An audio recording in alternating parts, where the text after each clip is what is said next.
星野シャナのスターライトラジオ。こんばんは、星野シャナです。今回はライオンキングの話をしたいと思います。ライオンキング、急にって感じだとは思うんですけど実はですね、秋頃に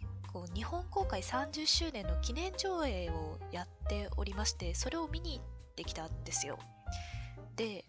この話自体はそれを見てから1、2ヶ月後ぐらいに録音しているんですけど、ちょっとどうしてもあんまりにも面白かったのでなんかこういうポイントが面白かったっていう自分の感想をね、残しておこうかなというふうに思います。まずはそうね、見に行った理由から話そうかな。ちょっといくつかあるんですけど、そもそもライオンキングね、昔見たような気がしなくもないみたいな状態だったんですよ。内容はほとんど覚えてないんだけど、なんか見覚えあるな、なんで話知ってんだろうなみたいな状態でそうなので、イニシエのディズニーを見に行こうということで見に行ってきました。ちょっと前にね、リトル・マーメイド、アリエルとかを見て、パパーってなってボロ泣きした件とかがあったので、もうディズニーのね、昔のって言ったらあれだけど、手書きっぽいアニメーション作品すごい好きだなと思って、はい、ライオンキングをぜひ見に行こうという感じになりました。で、理由2つ目がね、ツイステッドワンダーランドというゲームがございまして、過去にね、ガチャ動画とかも上げてると思うんですけど、私の推しがレオナ・キングスカラーという人なんですよ。このレオナさんがね、ライオンキングが元ネタになってできたキャラクターなので、何がとは言わないですけどね。見ておいて勉強した方がいいんじゃないかというところで行こうというふうになりました。最終的に決め手になったのは、映画館のポップコーン食べたかったとか、そんなしょうもない理由なんですけど見てきたのでね、お話ししていこうかなと思います。で、ちょっと注意、先にごめんなさいって謝っておこうかなと思うんですけど、にわか勢なんですよ。そして記憶力がないので、固有名詞とかね、いろいろあやふやになっちゃうところとか、そんな表現本当にあったかってなることはあるかもしれないんですけど、一意見、1ヶ月後に人が作品を語るとこうなるんだよっていう事例だと思ってください。ご了承いただければと思います。はい。で、今回話す内容なんですが、2つぐらいかな、大きく分けて。2つのこと話していこうと思います。それがね、まず1つが印象的だった表現。で、もう1つが、シンバとスカーの対比っていう観点でちょっとお話できればなというふうに思います。じゃあ早速本題にね、行きましょう。まず1、印象的だった表現についてお話します。ライオンキングね、よかった。なんか表現好きだわって思ったんですよ。ので表現の好きポイントをね、いくつか挙げてお話ししようかなと思います。まず1個がね、導入がすごいなって思ったの。ライオンキングのね、導入、おなじみの曲が流れるあれですよ。あれ、サークルオブライフで題名合ってるかな。あれすごいよね。最初のイントロのさ、声と、朝日かな、朝日が上がる映像だけでさ、サバンナだってなるのすごくないですか？冷静に考えて。なんか誰が見ても、人間の都市の世界じゃなくて、これから大自然の広大な世界の話をするんだなっていうのが伝わるイントロめちゃめちゃすごいなと思って。で、なんか動物の映像とかも結構ね、サークルオブライフの結構な尺を使って描かれるんですけど、動きの躍動感はね、すごいなと思う。やっぱディズニーすごい動物描くじゃん。バンビとかもそうだけど、なんか動物強いんだなって思った。あとね、色彩的に見ても結構鮮やかめに描かれてるんじゃないかなっていう印象があって、やっぱそれって多分命の鮮やかさとか美しさみたいなところのニュアンスがかかってるのかなっていうふうに思います。音楽ね。なんか、ズベンニャーってなるさ、あそこの最初の部分をみんな覚えてるような気が私はしているんですけど、あれって一応歌詞あるじゃん、あの後に。日本語吹き替え版なら日本語でちゃんと歌ってると思うんだけど、ぶっちゃけあそこあんまり覚えてないのよね。覚えてないけど、あれってさ、歌詞なくても雰囲気伝わるのって結構大事なことだと思うんですよね。だって歌詞がなくて音だけで雰囲気が、世界観が伝わるってことは、言葉に頼ってないというか、もうどの国の人、誰が見てもちゃんとなんでしょう、同じニュアンスが伝わるというかね、なんかすごいよね。言葉に頼らないってシンプルだけど、多分実践するのすごい難しいことだから大事なんだろうなって思いながらイントロを見てました。そうで、あれ動物がさいっぱい描かれてて、サバンナのその動物がいっぱいいて、ムファサさんがねシンバをこう愛おしげに見たりとか、まあなんやかんやあって、マントヒヒのねあの人なんだっけ、ラフィキさんだっけ、そうがこう持ち上げてみたいなくだりとかいっぱいあるけど、あれって多分そのサバンナの動物の視点で見ていった時にシンバが持ち上げられるっていう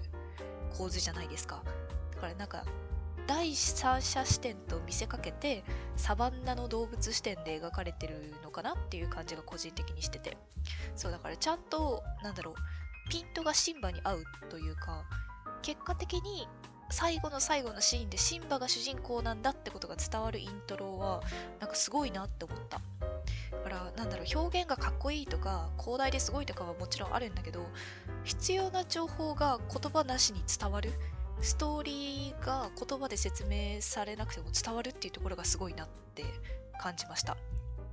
そうで、何気にねタイトルがデューンって出てくるやつ黒い背景に赤字でしたっけ、あれもいいよね。なんかぬるっと始まっちゃうやつも結構あるじゃないかな、最近の作品あるかなと思うんだけど、個人的には曲が終わる瞬間にドンって結構低い音が鳴ってタイトルがバーンって出て、あ、こっから本編始まるんですねっていう切り替えがはっきりしてるのがワクワクしてすごい好きだなっていうふうに思いました。そうっていう感じで語ったのが導入すごいよねっていう話ですそう、まだ導入の話だけだからね。そうで、印象的だった表現もう一つありまして、視点の切り替え天才的だと思うんですよ、ライオンキング。そう、視点の切り替えって何って話なんですけど、そうね、例えばシンバとナラがこう、まあ主にそそのかされたのはシンバだけなんですけど、こうスカーにね、行っちゃいけないよ行っちゃいけないよっていうカリギュラ効果でね行ってきて、シンバとナラがハイエナに追っかけられる場面とか、あとね、大人になったシンバだったかな、あれ。マントヒヒの、さっき言ったラフィキさんが、なんかこっち来いやみたいな、ちょっと意味ありげな感じでジャングルの中にこう入ってくみたいなシーンがあるんですけど、それをシンバが追いかけるところとかがね、結構特徴的だなって思ったんですよ。そう、その辺の場面の表現がどんな感じかっていうと、追いかけるシーンなので、その追いかける人と追いかけられる人がいるんですね。で、基本的に横に流れてくのよ。いわゆる RPG とかでよくあるやつです。登場人物が、まあ、同じ方向、例えば左側に進んでいくであったり、右側に進んでいくであったり、そう、一定の方向に進んでって、その横に流れていく画面を客観的に第三者視点で見てるっていうのがスタートなんですね。そう、ただそれで見ていて、あ、追っかけられてるな、シンバ頑張れって思うわけじゃないですか、我々は。そう思ってたら、なんかね、突然画面いっぱいに物がビャって映るんですよ。そう、確かハイエナに追っかけられてる場面はなんか炎かなんかがねビャってなるのよ。そう、画面なんだろう、すごい説明が難しいんだけど、シンバとナラが走ってるのがちょっと奥の方だとしたら、もうちょっと手前側の位置で炎がビャって出るんですよ。出たことになる。それ、その遠近の法則で近いものがやっぱ画面ドアップで映るじゃないですか。その近い炎がビャってなって遠近法でこういい具合に2人の姿が隠れて画面いっぱいが一面赤になった瞬間に突然シンバ視点に切り替えられる。だから流れてる映像的に言うと、シンバとナラが走ってます、あ、シンバ頑張れってなってるところで手前側で炎が観客から見て手前側で炎がバッてなりました。あ、炎でカメラ隠れちゃった、しょうがないなって思った次の瞬間にシンバたちの目の前に立ちはだかるハイエナ3人組がバッて出てくるっていう、ちょっと怖いなって思いましたそう、突然シンバの視点にうまく切り替えられるのよね。なんかジャンプスケアじゃないけどさ、そう、三者視点にいると思ったら突然シンバの視点の映像を見せられるっていうのがなんかヒヤヒヤする感じというか、なんだろうね、そう、サバンナのさ、今命からがら生きてますけどみたいな私たち命狙われてるんですかみたいな。なんか突然こっちに目を向けられた気がして、うわってなったりしました。そう。マットヒーヒのラフキさんの方はね、なんか逆に神聖な感じがすごい出てた。ラフキさんがめっちゃすごいスピードで行っちゃうので、大人になったシンバがね、必死に草木をかき分けて追いかけていくっていう場面があったんですけど、そう、それも同じで追いかけてた時に、その手前の草とか葉っぱがバッて画面いっぱいに緑な感じで広がるんですよ。で、その直後にシンバの視点に切り替わると、ラフキさんがね、ツタとかをこう、片手でどかして、奥にすごい光の光景が広がってるっていうの、白い感じの。で、こっちおいでよみたいな感じで手をやってるみたいな。なんかそういう映像だった気がするんだけど、そう、あれをね、突然やられると、はってなんか本当にね、息吸い込んじゃう。そうからなんだろう、その、突然視点を切り替えるカメラワークが、まあ、驚きがあってすごいっていうのもあるけど、その第三者視点だよって思わせておいて突然一人称視点で見せてくるのすごいずるいよね。ずるいよね。なんか巻き込まれてる感じがあって私はすごい好きだなっていうふうに思いました。もうその表現がめちゃめちゃ引き込まれてお話ししたかったっていうところではあります。はい。では、印象的だった表現についてはこの辺にしておいて、もう一個ね、シンバとスカーの対比っていう点についてね、今回お話ししていきたいんですよ。そう、これがね、そのツイステの推しがレオナさんって話をしたので、シンバの話ももちろん見返そうっていう気持ちで言ったには言ったんだけど、今回スカーがどんな人物として描かれてるのかっていうのが気になって見に行ったのもあったので、結構物語中スカーのことをちゃんと見てたのね。そしたらさ、ねえなんかスカーって本当に報われないなって思ったわけですよ、私は。っていうその経緯をお話ししようかなと思います。まずね、シンバとスカーめちゃめちゃ似てる。すんげー似てる。そう、まずそもそもどっちも王位継承権の第1位を持ってた人なんですよ。スカーに関しては持ってた人。で、シンバに関してはそれを受け取ったというか、まあ、奪ったというか、まあ、いずれにせよ王位継承権第1位と関係がある人なんですね。シンバとスカー。で、そのね、同じ権利を持ってて、まあ、スカーがそシンバに奪われたので、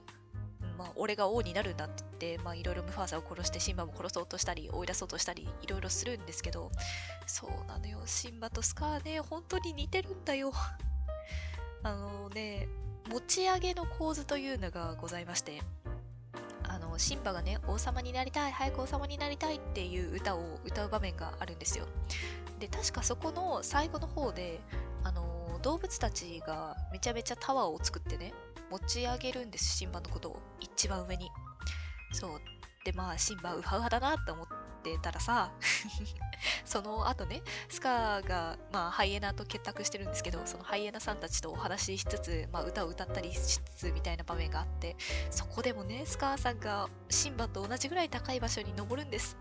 でも何が違うってね、そうスカーはあくまで岩の上に登ってるだけで、ハイエナはその岩に同じように登ってるというか、なんだろう、シンバは直接動物の手で持ち上げられてたんだけど、スカーはその岩っていう無機物の上に立ってるだけで、ハイエナはその周りを囲って見上げてるだけっていうので、すごい苦しいよね。シンバは本当にね、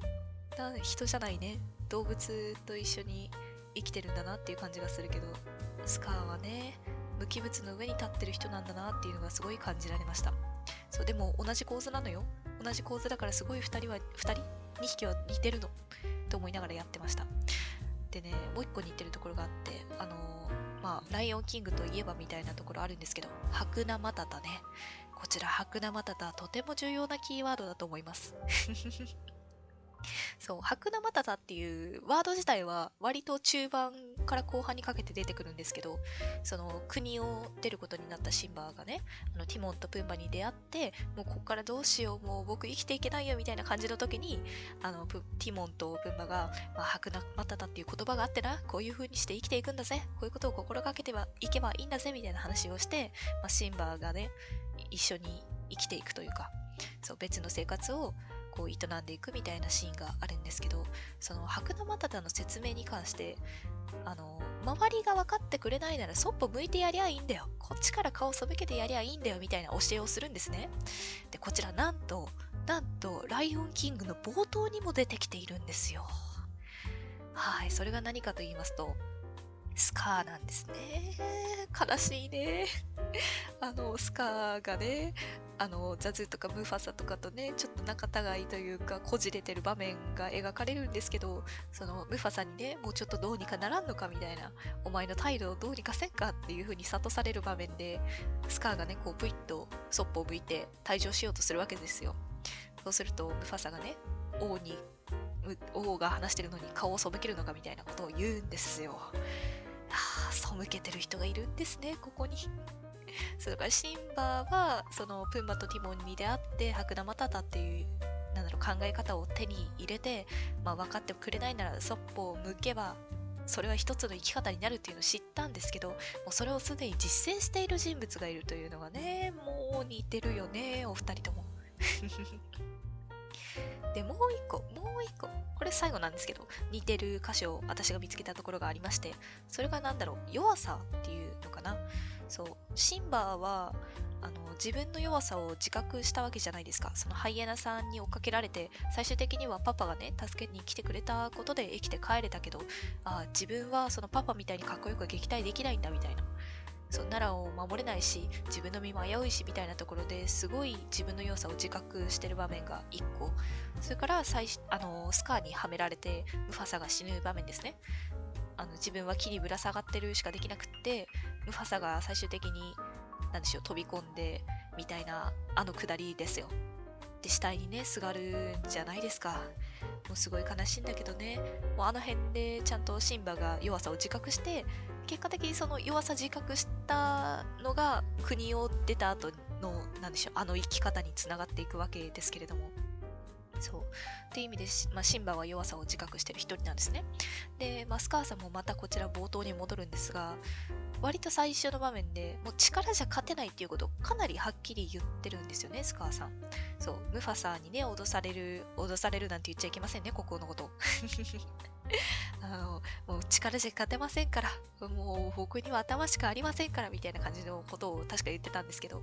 そうだからスカーも力じゃ勝てない、ライオンは力すごい大事だと思うんだけど、力じゃ勝てないことを自覚してるって意味では本当に2人似てると思うんだよね。そうだから個人的に思うのは、シンバが国を出てティモンとプンバと出会ってまんまずっと続いてたら、もしかしたらスカーみたいな感じになってたんじゃないかなっていう、そう気がするんですよ。だって考え方が一緒だし、立場が一緒だし、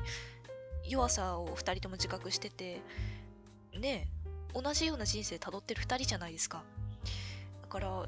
多分シンバが奈良に引き戻されることがなかったらスカーみたいになってたんじゃないかなって思うの。そうだからシンバとスカーのその明確な違いっていうのがやっぱ周りの人だと思うんですよ。そこがね、スカーさんと唯一違った点なんじゃないかなと。だってシンバはさっきも言いましたけど、奈良がたまたま再会してこう戻ってきてよみたいな、もうスカーのせいでめちゃくちゃなのよ、大変なのよ、あなたが王になってみたいな感じの話が舞い込んでくるわけですよ。し、ティモンとプンバに関しても言っちまうのは悲しいけどなみたいな感じで背中を押してくれるんですよ。もう二人マジでいいやつ。そうね、シンバとそれこそ一緒にいるときはめちゃめちゃ笑ってさ、楽しそうに背中を押してくれるんだけど、奈良とあいつら恋人か戻っちまうのか国にみたいな感じになった時大泣きするんだよ。いやもうめちゃめちゃいいキャラだなと思いました。はい、脱線しましたが、あとね、ラフキさんとかも結構重要だと思うの。だってラフキさんはずーっとシンバのことをそれこそ国の中で考えてくれてた人じゃん。で、たまたまこう自然の知らせというか占い的な知識を持って、シンバが生きてるっていうことに気づいて国から出てくる一人なんですけど、その国から出てきて、かつシンバに対して悟りを与えるというか引き戻そうとしてくれる一人なんですね。今挙げただけでも4匹がシンバが国に戻ることに対して賛成というかしてくれてるわけですよ。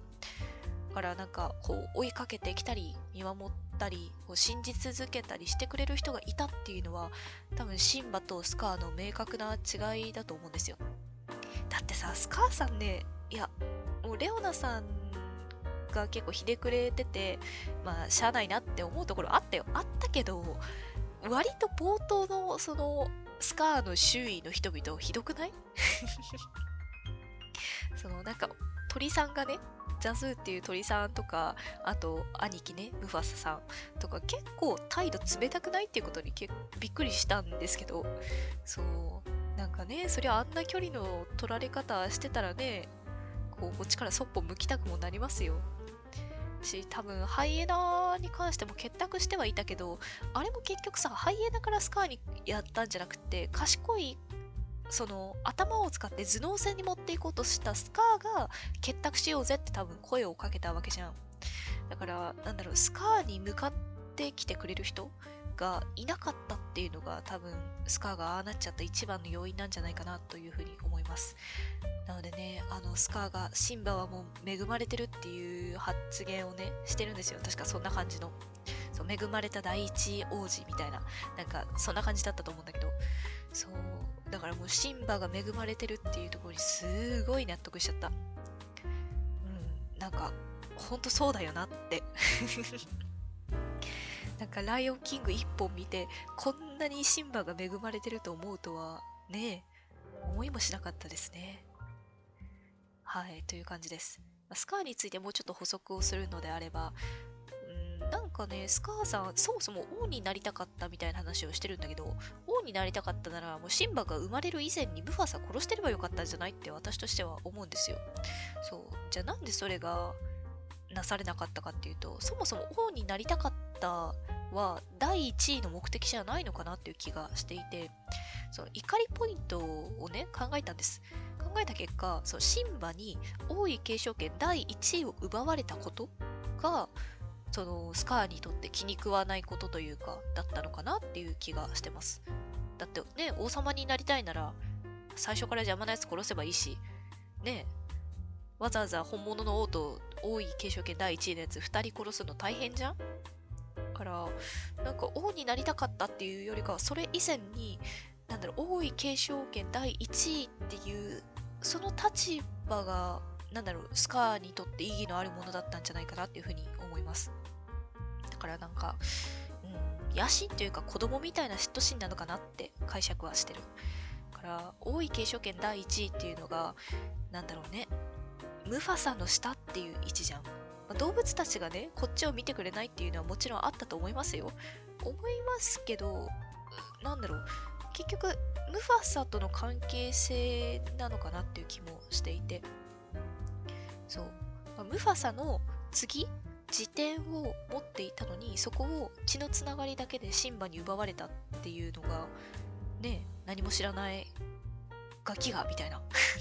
ちょっと口の悪い言葉しか出てこなかったなっ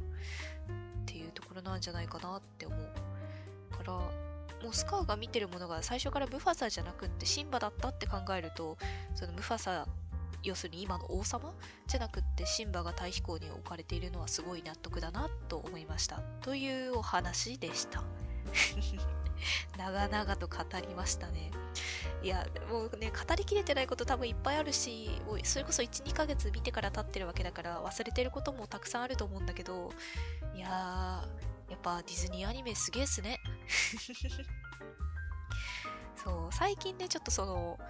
新しい作品じゃなくって手書きアニメーションぐらいのやつを見返すのがちょっと楽しかったりするので、またね、古の表現にはその表現がされている理由がやっぱりそこにあると思うので、いろいろ見返しつつ自分なりの解釈広げていければなというふうに思います。はい、では話したいことは話せたので今回は終わっていこうかなと思います。お相手は星野シャナでした。おやすみなさい。